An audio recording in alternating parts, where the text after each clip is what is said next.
What is judgment? Judgment is the mind's mechanism of evaluation.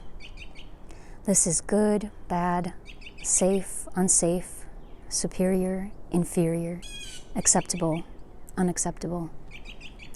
At its core, judgment evolved to protect and orient us. But when it becomes rigid or identity-based, it creates suffering. Psychologically, judgment often arises from conditioning, family, culture, trauma, hypervigilance, shame, fear of exclusion, internalized standards.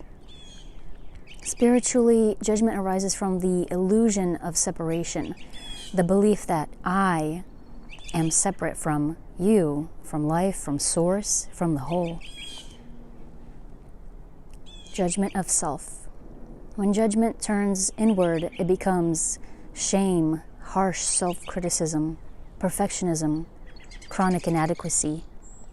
From a psychological lens, self-judgment is often an internalized parental or societal voice. The nervous system believes harshness will prevent rejection.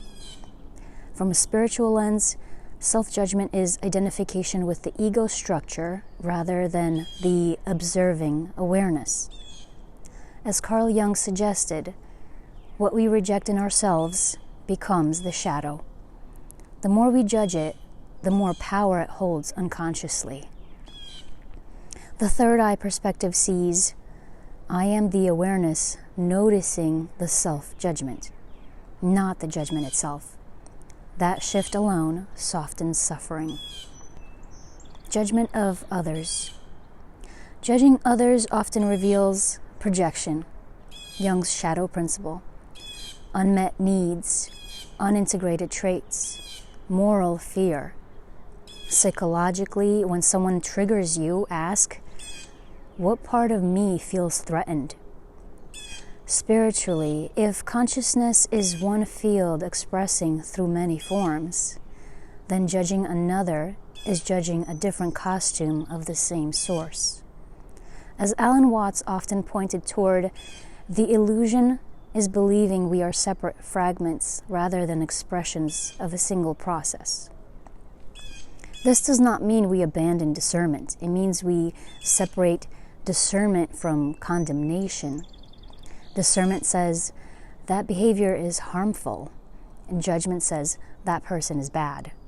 Discernment protects, judgment hardens. Is judgment necessary? Yes, in its functional form. We need moral reasoning, boundaries, ethical clarity, safety assessment. But suffering begins when judgment becomes identity-based.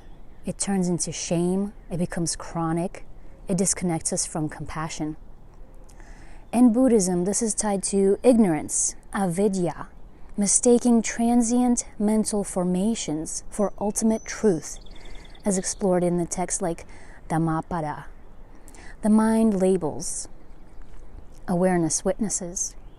Suffering reduces when we shift from labeling to witnessing. Third eye perspective. The third eye in spiritual language represents meta-awareness, observer consciousness, intuitive integration, seeing patterns beyond ego. When activated in a grounded way, you begin to see judgment is a thought. Thoughts arise automatically. You are not the thought. Compassion dissolves rigidity. Instead of, I shouldn't judge, it becomes, judgment is arising. Interesting. That subtle shift moves you from contraction to spaciousness. How judgment creates suffering.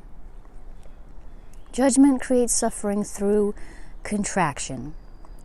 The body tightens, the nervous system shifts toward threat. Separation. I am different from, better than, worse than. Identity fusion. I made a mistake becomes I am a mistake. Resistance to what is. Reality doesn't match expectation, creating mental friction, creating suffering. A lighter approach. Here's a gentle integration of psychology and spirituality. Replace judgment with curiosity.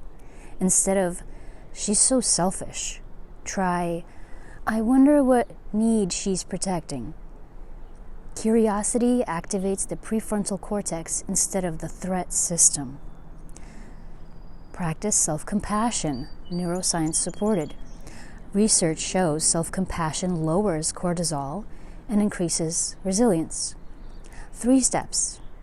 Notice suffering, normalize it, human struggle, and offer kindness inward. Shadow work, Jungian integration. Ask, what does this trait I judge reflect in me? Not to shame yourself, but to reclaim lost fragments. Discern without condemnation. You can say, this behavior doesn't align with my values, without, you are wrong and lesser. That is empowered spirituality, not bypassing. Witnessing practice. Close your eyes. Notice a judgment arise. Instead of following it, ask, who is aware of this? Rest as that awareness.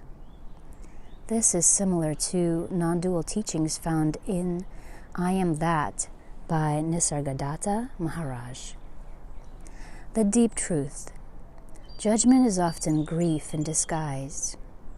We judge what we were punished for, what we weren't allowed to be, what we envy, what hurt us.